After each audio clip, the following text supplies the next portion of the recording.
This is Democracy Now!, democracynow.org, the Quarantine Report, the War and Peace Report. I'm Amy Goodman.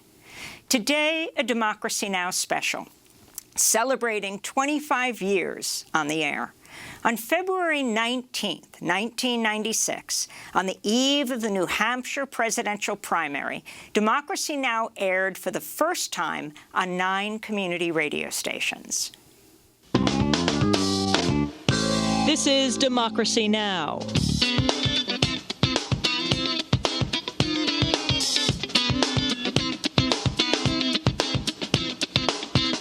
From Pacifica Radio, I'm Amy Goodman in Washington. Today on Democracy Now!, Live Free or Die, a look at the political landscape in New Hampshire, where the Republican Revolution has taken its toll. If you want a taste of the country after the revolution, you might as well visit New Hampshire today, because we're the state that has the most regressive taxes in the country, that doesn't have mandatory kindergarten, that doesn't invest in its infrastructure. Also the politics of race in the Granite State, and money talks. Who are the millionaires having their way in Washington? You need to go up to Bob Dole, now that he's on this corporate welfare line, and say, okay, that's great that you've taken up this plank. Whose corporate jet did you fly up here on? Dwayne Andreas, the number 3 on the Mother Jones list, or Carl Lindner, the number 4 on the Mother Jones list? You need to relentlessly expose them. All coming up on Democracy Now!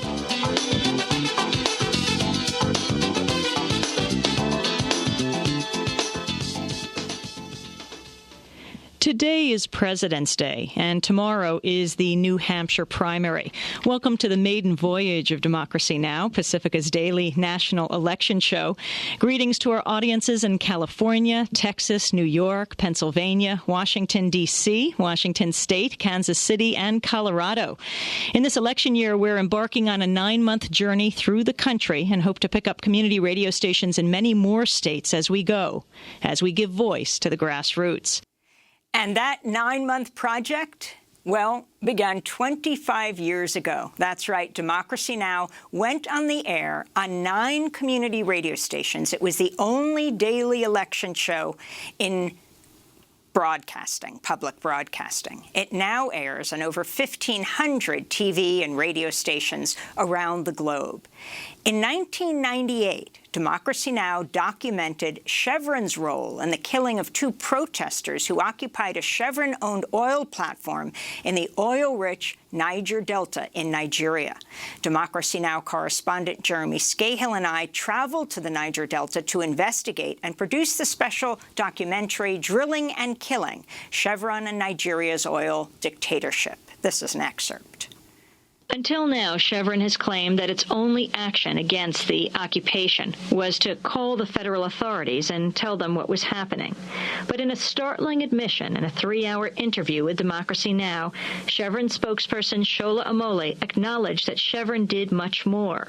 He admitted that Chevron actually flew in the soldiers who did the killing, and he further admitted that those men were from the notorious Navy. I guess... Who took them in? What's that? Who took them in? Who took them Thursday morning, the mobile police, the We did. Navy. We did. Chevron did. We took them there. By how? Helicopters. Yes, we took them in. Who authorized the call for the military to come in? That's Chevron's management. And so here we have, on May 28, 1998, Chevron flying in the Nigerian Navy and the mobile police to confront a group of villagers who thought they were in the midst of a negotiation with the oil giant. Which brings us to another admission by Chevron spokesperson Shola Omole.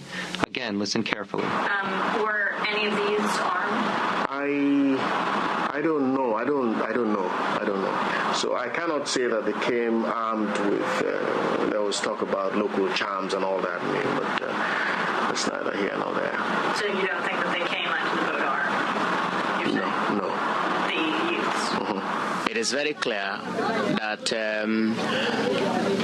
Chevron, just like Shell, uses the military to protect its oil activities. They drill and they kill. Again, environmentalist Oronto Douglas. They are shooting our people for just demanding for their right. Democracy Now! Grew into a daily television show in 2001, the week of September 11th, 2001 to be exact. But one of our first TV broadcasts took place in August 2000 at the Republican National Convention in Philadelphia. From Pacifica Radio, this is Democracy Now! Breaking with convention, power protest, and the presidency. George Bush accepts the Republican nomination for president. We'll get reaction from Barbara Gonzalez and Ajello Biafra. Also a look at the conduct of the Philadelphia police this week and a tour through the Independent Media Center. All that and more coming up on Pacifica Radio's Democracy Now!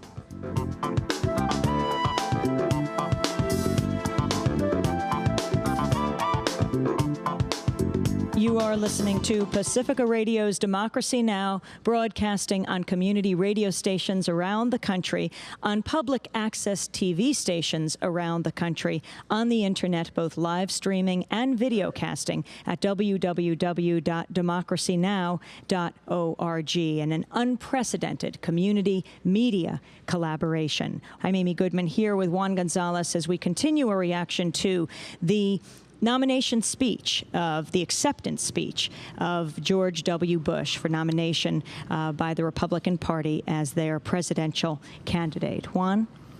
Yes, as I said, an amazing speech by Bush. And, he actually attempted basically to portray himself as a caring, sensitive, compassionate conservative, but the reality of the message that he was bringing of increased military spending, of privatization of portions of Social Security accounts, of charter schools that would help to begin to tear apart the public school system rather than raise the level of the public school system throughout, I think was one that was clearly at the right fringe of American politics today.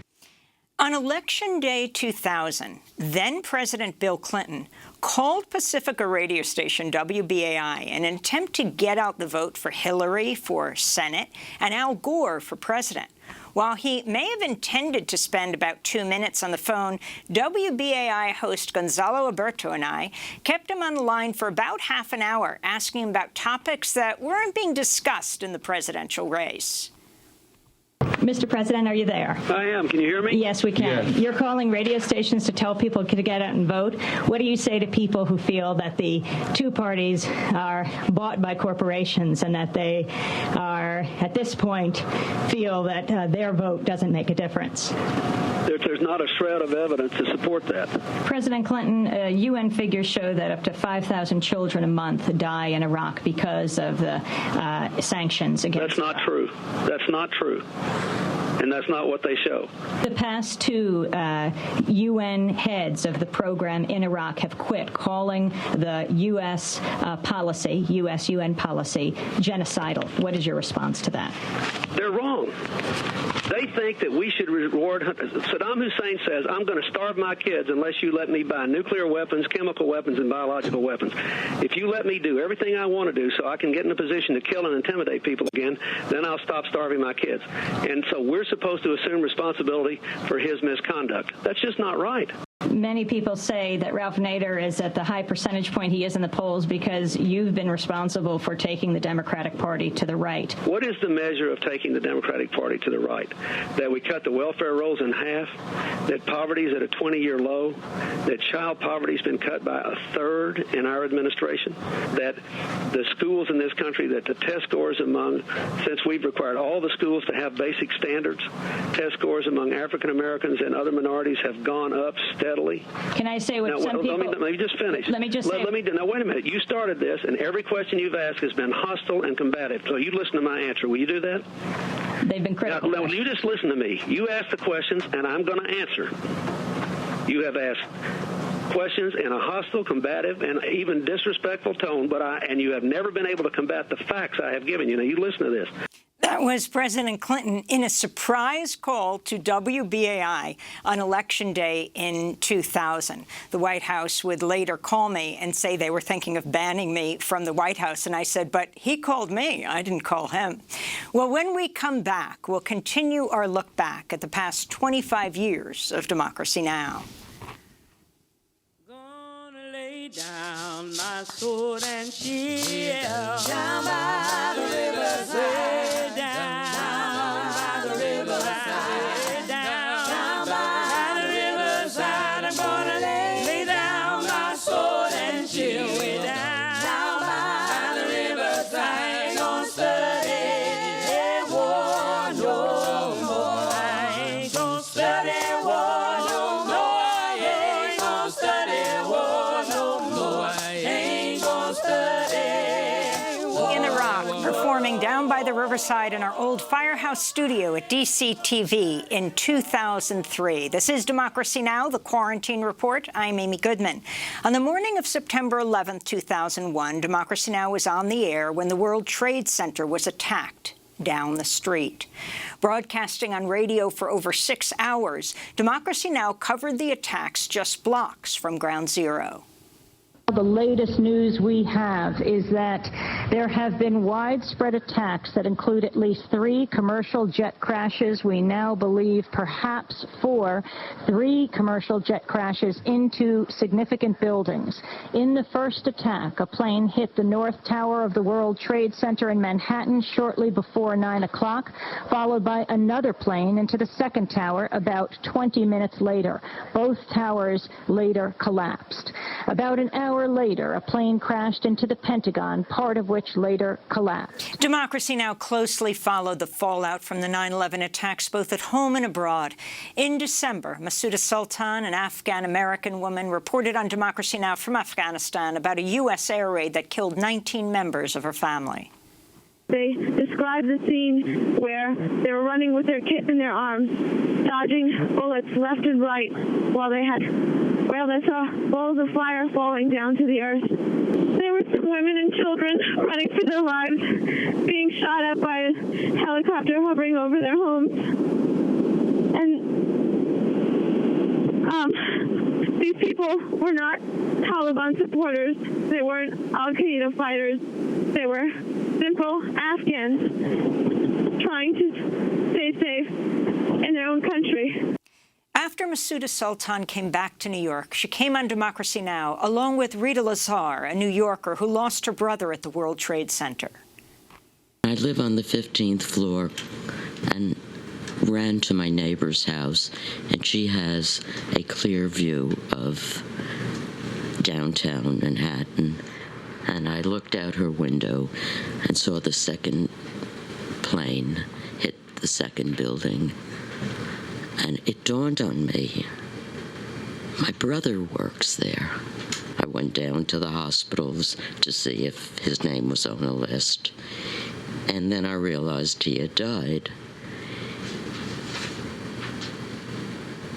And because he had stayed behind to stay with his quadriplegic friend, who couldn't get out, although he was on the 27th floor and he could have saved himself, he died. And then President Bush mentioned him in the National Cathedral speech and cited him as being a hero.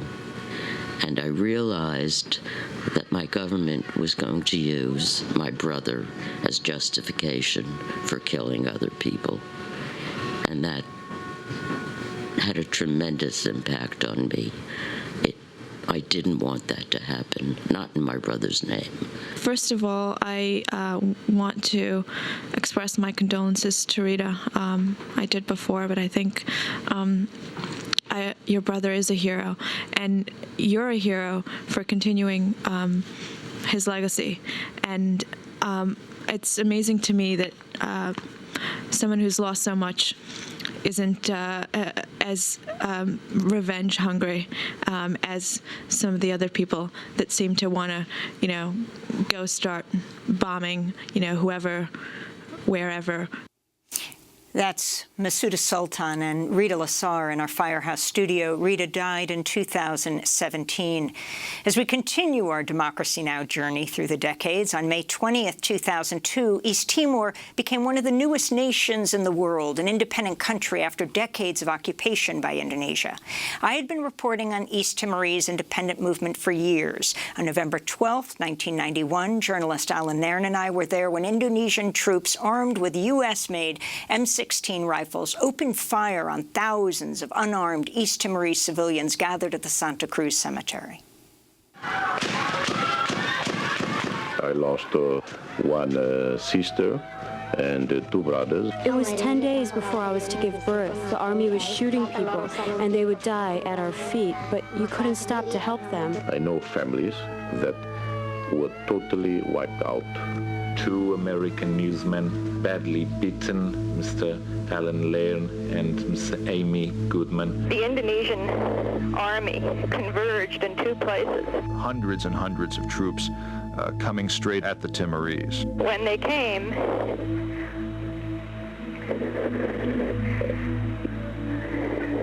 they opened fire on the people. Well, we pride ourselves, and I think properly so, in standing up for human rights.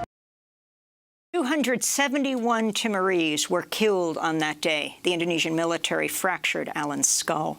More than a decade later, East Timor became an independent country. Alan Nairn and I returned to the capital, Dili, for the ceremony. Alan questioned former President Bill Clinton. In 1999, in April, the Indonesian military and their militias massacred 50 people in the rectory in Likisa.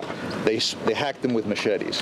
2 days later, Admiral Blair, the commander for the Pacific, your commander, met with General Wiranto, the Indonesian commander.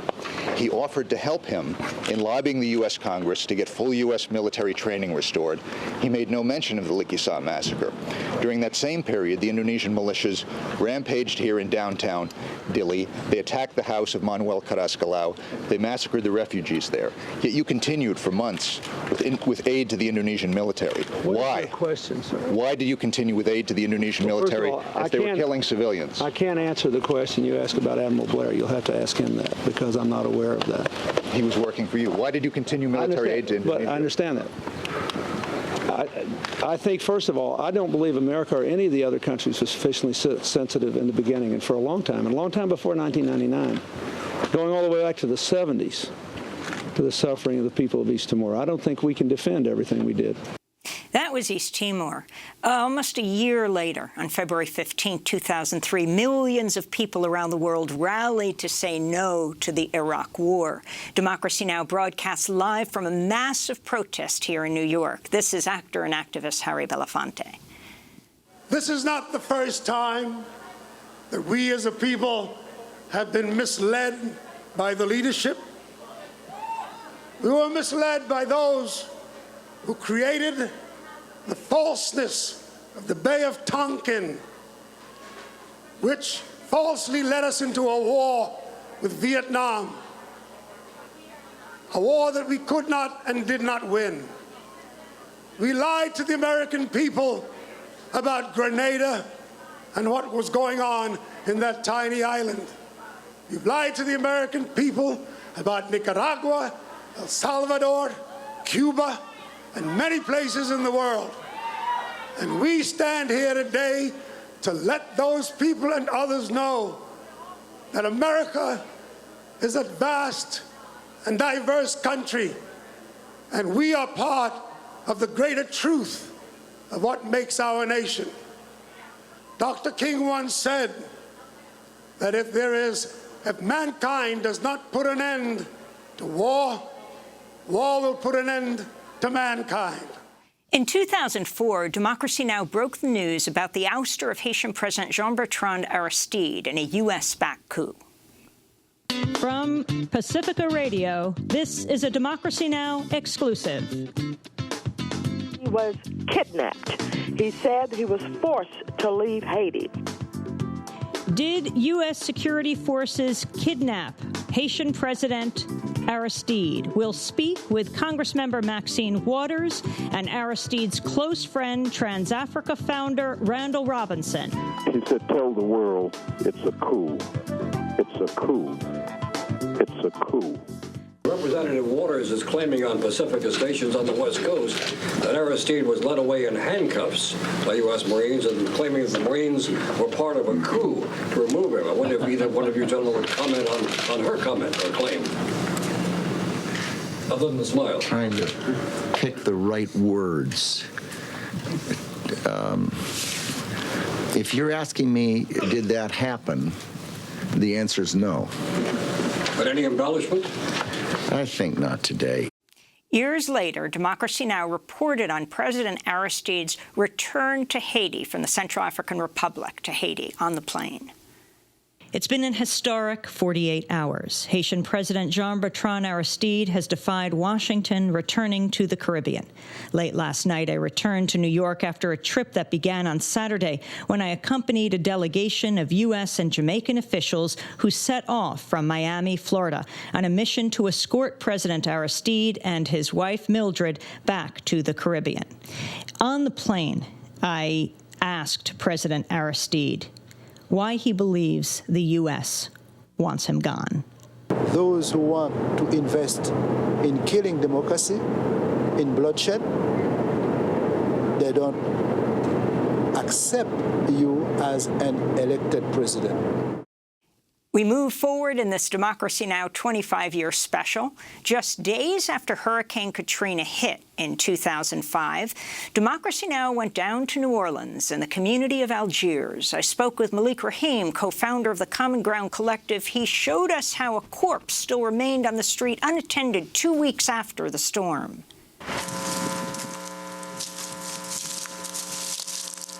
Now, his body been here for almost 2 weeks, 2 weeks tomorrow, all right, that this body been laying here. And there's no reason for it. I mean, that's just totally disrespect. You know, and I mean, 2 weeks, every day we ask them about come and pick it up. And they refuse to come and pick it up.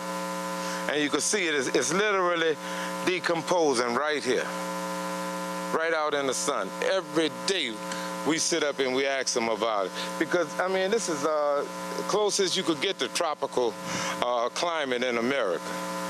And they won't do anything with it. Malik, do you know who this person is? No. But regardless of who it is, I wouldn't care if it's Saddam Hussein or Bin Laden. Nobody deserves to be left here. And the kids pass by here and they're seeing it. I mean, the elderly, this is what frightened a lot of people into leaving. We don't know if he's a victim of vigilantes or what, but that's all we know is that his body has been allowed to remain out here for over 2 weeks. In September 2005, Democracy Now! Met with Venezuelan President Hugo Chavez in his first sit-down interview in the United States.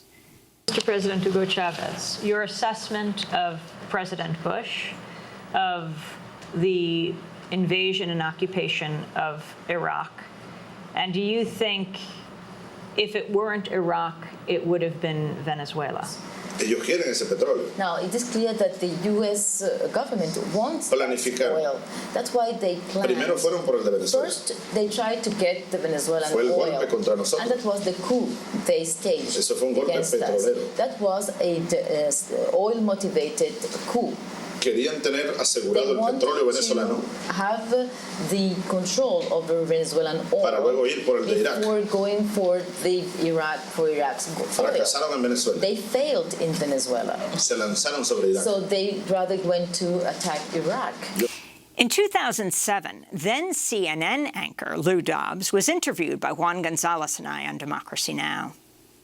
So that the question is that there is a huge disparity between the economic levels in Mexico and the economic levels in the United States. And you have properly said many times on your show that American companies are creating the problems rather than helping to alleviate the problems. All that would be needed to do is to raise the economic level in Mexico, and the entire illegal immigration population problems would decline in this country. And not only that, but the country, if it had a higher immigration quota, instruction, or are you telling me what we agree upon?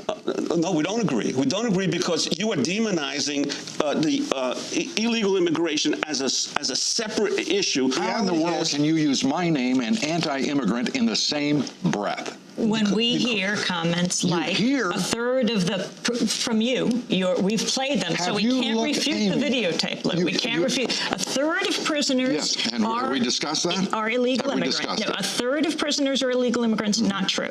7,000 leprosy cases in the last 3 years because of illegal immigrants. Romans not misspoke. true. We said that, and that's as straightforward as we can put it. And you made an announcement on your show. Absolutely. And you will say it here. That Absolutely. it is not true. Illegal immigrants are not responsible for 7,000 cases of leprosy over the last 3 years. Not over the last 3 years. That's Lou Dobbs on Democracy Now! In 2007. Fox Business recently dropped his show after he and the network were sued for spreading lies about the 2020 election. Well, on September 1st, 2008, Democracy Now! Producer Sharif Abdel-Quddus, Nicole Salazar and I were among the journalists arrested during a police crackdown at the Republican National Convention in St. Paul. As the riot police came at Nicole shouting, "On your face," she shouted back, "Press, press." Watch out, press! Get out of here! No! Where are we supposed to go? Get out of here! Jody, get seat! No! Press! No! Press! Get down on your face! On your face! Get down on your face! Get down on your face! Ow! On your back! That was Nicole Salazar screaming as the riot police took her down, bloodying her face. As Sharif Abdel-Quddus told the riot police to calm down, they kicked him twice in the chest, threw him against a wall, and arrested him as well. When I got the call on the convention floor about what had happened, I raced outside to the corner of 7th and Jackson, where the riot police had formed a line, having fully contained the area. I asked to speak with a commanding officer to get Sharif and Nicole released. Sharif is right there. Ma'am, get back. Release the accredited journalist now. From the convention you are violating floor. my constitutional right. You are violating now. Sir, I want to talk to you. Do not arrest me. Right, sir. Stay right there. He's under arrest. Stay right there. Back up, back up. Hey guys, if you cross this line, you'll be under arrest, so don't do it.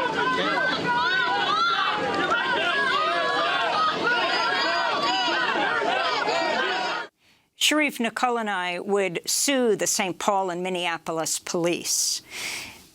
When we come back, we'll have more on our 25th anniversary special in a moment. Nicole Salazar has just won a major producer award at Sundance for producing a series called Philly DA. Stay with us. People have the power. People have the power. People have the power. People have the power. Make it so.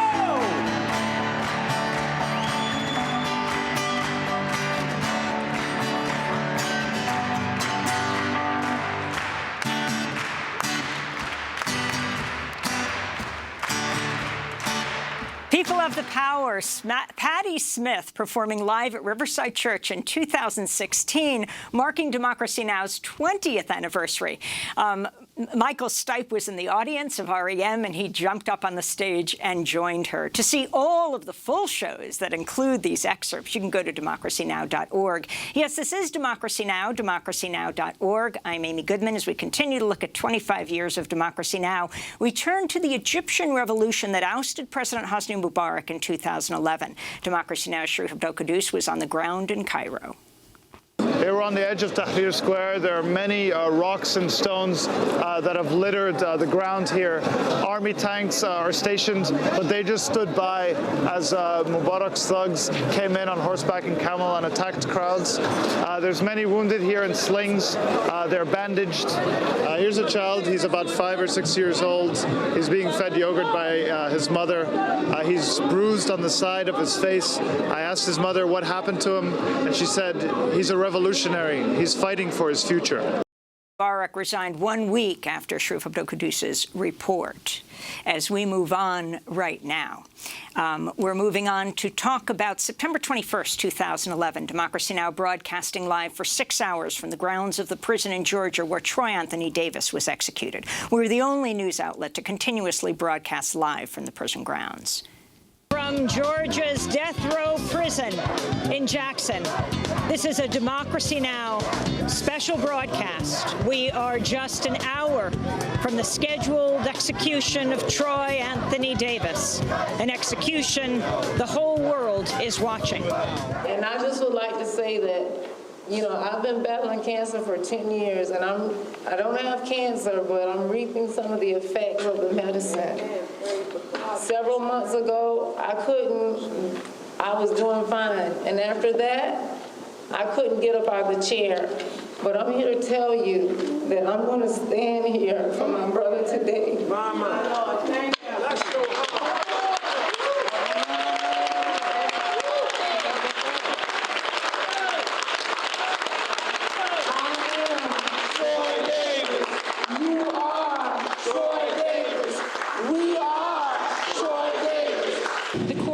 Execution of Troy Anthony Davis has been carried out. The time of death is 11:08 p.m.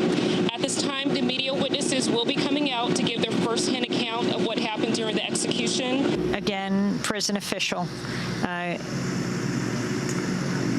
sharing the news that Troy Anthony Davis was executed at 11:08. That was the time of death. I'm standing with Wesley Boyd. And I'd like to say there's been a travesty of justice, and I'd like to tell America ought to be ashamed of itself, and God help America. And if you're alive with America, please don't come to Georgia. Don't come to Georgia. Don't buy any Georgia pecans. Don't buy any Georgia peaches. Don't buy any trade with Georgia, the whole world. Don't buy anything with Georgia. God bless America, and God bless Troy Davis. In July of 2014, Israel launched a massive 50-day assault on Gaza in July, ultimately killing more than 2,200 Palestinians, the majority of them civilians, including more than 500 children. An Israeli gunboat shelled a group of Palestinian children on a Gaza beach, killing 4 of them. Democracy Now!'s Sharif Abdel-Quddus was in Gaza, where he spoke with the boys' families. I also met with the mother today of Muhammad, the 11-year-old who was killed. She said he was a child that loved the sea. He has 7 sisters. His father ruined his back about 10 years ago fishing, and they were waiting for him to grow and become the family breadwinner. And there was just deep tragedy and sorrow in the house. On August 9, 2014, in Ferguson, Missouri, Darren Wilson, a white police officer, fatally shot unarmed African-American teenager Michael Brown. The shooting sparked mass protests, became a key moment in the Black Lives Matter movement. In the aftermath of the shooting, Democracy Now! Traveled to Ferguson. So tell me your name and tell me what your sign says and what do you think? My name is Rona, and my sign is Negro Spring. The same as the Arabs fought for their rights, for their civil rights, to oust their corrupt government, we're fighting for our civil rights, our human rights. We would like, as an end result to this, one of the end results, for there to be a law. Police officers should not be allowed to hide behind a badge when they commit a crime. When we commit a crime, we have the penalties. They should have penalties. It's not fair. They should not be treated like extra special humans. Now! What do we want? Justice! What is out here? Now! In July 2015, Democracy Now! Interviewed all 3 co-founders of the Black Lives Matter movement, Patrisse Cullors, Opal Tometi, and Alicia Garza. This is Alicia. The Black Lives Matter movement has to, by its very nature, be intersectional because of the complexities of who Black people are in this country and throughout the world. There's nothing separate about wages from Black life and the survival of Black people than police violence and police terrorism. We even still have a situation in this country where we have Black workers who are not covered by federal labor protections, like domestic workers and farm workers. So we certainly can't just look at the issues of police violence. Police violence is the tip of the iceberg when it relates to the conditions overall of Black people across the globe. In 2015, Democracy Now!'s Nermeen Sheikh and I and the team were in Paris for the historic UN Climate Change Summit. While in France, we traveled an hour and a half north to the city of Calais, site of the largest refugee camp in France. 6,000 to 7,000 people were camped out in makeshift tents in what was known as the jungle. My name is Majd. I'm from Syria. I'm here like everyone. I'm a refugee escaped from the war. Everyone is fighting in my country. Yes. So I escaped from the war. I don't want to be dead for nothing. We're just back from Majid's tent where he lives with 2 other men, and we're now on the street of, well, makeshift restaurants. There's a barber shop. This is the Kabul Cafe. And right here, as we're going in, is a map of the whole camp. My name is Sikandar. I'm from Afghanistan. The map of this camp, it's like a map of the world, or a part of the world. It's a map of where refugees are from. Most of these countries have been bombed by the United States. I really didn't think about it. The map of the jungle is looking like the map of the world. Syria, Afghanistan, Iraq, Sudan. Yeah, it's true. I didn't think about it, but yeah, it's true. My name is Sadiq Hussein Khail, and I am from Afghanistan. So what do you think the U.S. should be doing now? You know, U.S. is just increasing the war. Actually, U.S. don't want to finish the war. It's their game. It's the game of George W. Bush, Obama, and all the European Union. They don't want to finish that. Moving on to 2016, Democracy Now! Traveled to the Standing Rock Sioux Reservation in North Dakota to document the historic indigenous uprising against the Dakota Access Pipeline. Criminals! You guys are criminals! Go get your money somewhere else! We're standing at the construction site of the Dakota Access Pipeline. It looks like there are at least 3 bulldozers that are, to people's surprise at this moment, actually bulldozing the land. There's a helicopter above, there's security here, and hundreds of people have been marching up when they heard that the construction site is actually active right now. Look what you did to him! People have gone through the fence, men, women, and children. The bulldozers are still going, and they're yelling at the men in hard hats. One man in hard hat threw one of the protesters down, and they're marching over the dirt mounds. Some of the security have dogs. Amy Goodman, this guy maced me in the face. Can you show us the label? Look, it's all over my sunglasses. Just maced me in the face. Dog bit him right now. Dog on me. Throw the dog on me. Look at this. Look at this. Let me say. Throw the dog on me. No, you did it on purpose, man. Over there, with that dog. I was like walking, throw the dog on me straight, even without any warning, you know. Look at this. Look at this. The dog did it, you know. Look at this. Yeah, so did it. Ma'am, your dog just bit this protester. Your dog just bit that protester. Are you telling the dogs to bite the protester? The dog has blood in its nose and its mouth. Why are you letting her dog go after the protesters? It's covered in blood. Only a few hours before the attack, we sat down with Standing Rock Sioux tribal historian LaDonna Brave Bull Allard. I don't understand why we are expendable in America. I keep telling people, we do our best. We have always been here. This is our land. Why should we fight to live in our own land? Why should we have to do that over and over again? So we have no choice. We have to stand. No matter what happens, we have to stand to save the water. We posted the video of the Dapple Guard attack on the indigenous water protectors, and over around 48 hours, there were 14 million views. North Dakota issued an arrest warrant for me. We returned for the arraignment, but they would ultimately drop the charges, though hundreds and hundreds and hundreds of indigenous people were arrested over the months of that protest. In late 2016, Democracy Now! Became the first foreign television news crew to get into occupied Western Sahara in years. We're in occupied Western Sahara, in Laayoune, the capital of what many call Africa's last colony. Morocco occupied Western Sahara more than 40 years ago in 1975. Western Sahara, where peaceful protesters led by women are beaten in the streets. Thousands have been tortured, imprisoned, killed, and disappeared while resisting the Moroccan occupation.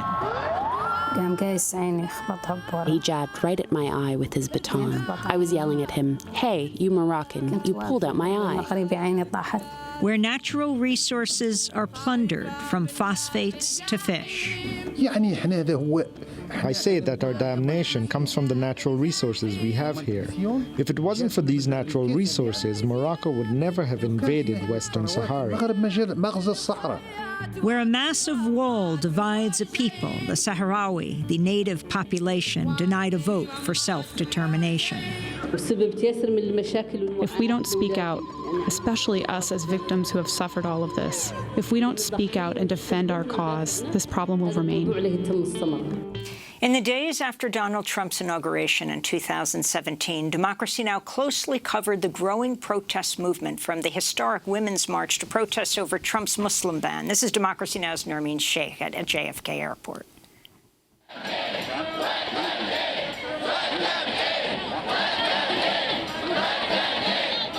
outside New York City's John F. Kennedy Airport, outside Terminal 4, where thousands of people have gathered to protest the Trump administration's executive order, which has prevented many people from 7 Muslim-majority countries from entering the United States. More than 10 of them here detained at Terminal 4. Thousands of people here chanting, "Let them in.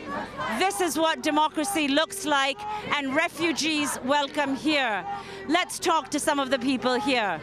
My name is Mamita Ahmed, and I'm here today because as a Muslim woman, I find this ban extremely just personal to me because I have family members who are on visa and now they are at risk of not being able to leave or enter the country.